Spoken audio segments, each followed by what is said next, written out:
जदयू प्रखंड अध्यक्ष प्रेम कुमार निषाद के नेतृत्व में लौह पुरुष सरदार वल्लभ भाई पटेल का 148वीं जयंती मनाई गई।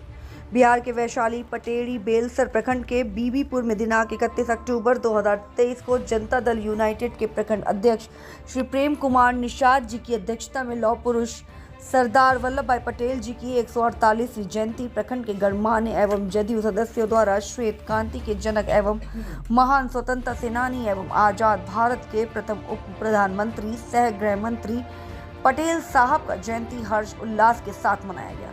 बीबीपुर चौक पर रामशेर सिंह जी के मार्केट में इस अवसर पर नामांकित लोगों ने भाग लिया।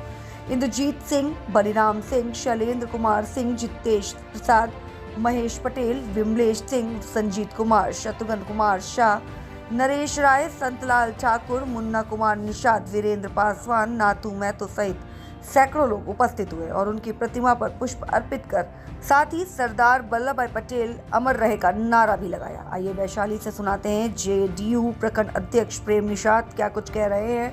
न्यूज लाइन नेटवर्क के लिए बिहार संवाददाता जीकेपी राजू की रिपोर्ट। बताइए सरदार वल्लभ भाई पटेल के बारे में। सरदार वल्लभ भाई पटेल आज़ादी के जन दीवाने थे। आज़ादी से पहले उन्होंने काफ़ी आज़ादी के लिए लड़ाई लड़ी। उनका जन्म 31 अक्टूबर 1875 को हुआ था और 15 दिसंबर 1950 को उनकी मृत्यु हो गई थी। इसके बीच में उन्होंने संपूर्ण भारत में उन्होंने आज़ादी के लिए भ्रमण किया और आज़ादी का जो अलख जगाना चाहिए वो हर एक भारतीय के अंदर जगाकर वो आज़ादी दिलाने में उनका अहम भूमिका रही। आज हम लोग इस देश में आज़ाद हैं, उनका बहुत बड़ा योगदान है। उन्हें लौह पुरुष के नाम से लोग जानते हैं और उन्हें भारत रत्न से भी सम्मानित किया गया था। बोलिए सरदार वल्लभ भाई पटेल के बारे में। पटेल साहब आज़ादी के दीवाने थे ही।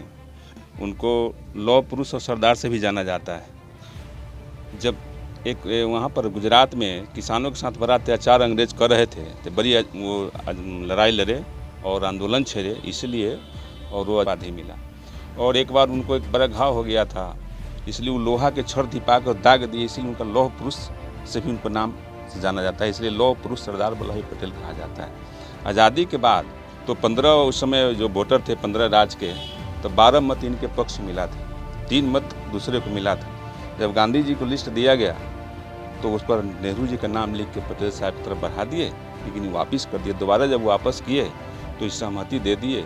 इनको उस समय के प्रतिनिधि चुन दिए थे प्रधानमंत्री, लेकिन त्याग किए और वही प्रधानमंत्री नहीं बने, उप प्रधानमंत्री बने। उसके बाद हमारा देश में बहुत जो 586-87 देशी रियासत थे जो स्वतंत्र थे राजाओं, जिसमें जूनागढ़ आपको महत्वपूर्ण राज था, हैदराबाद के निजाम, वो सभी लोगों को बंदी बना करके नज़रबंद करके और सभी को एक सूत्र में बांधे, जिससे भारत का एक विशाल नक्शा आज बना हुआ है। नहीं तो हमारा ये स्वतंत्र भारत के बाद भी 586-87 छोटा छोटा राजा थे, जिसको एक करने में इनका बहुत योगदान है। और एक महत्वपूर्ण एक बात बता रहे हैं, जब वो वकील भी थे, बड़े बैरिस्टर थे, तो वकालत कर रहे थे, इसी बीच एक मुंशी उनको डाकमुंशी पत्र दिया कोर्ट में।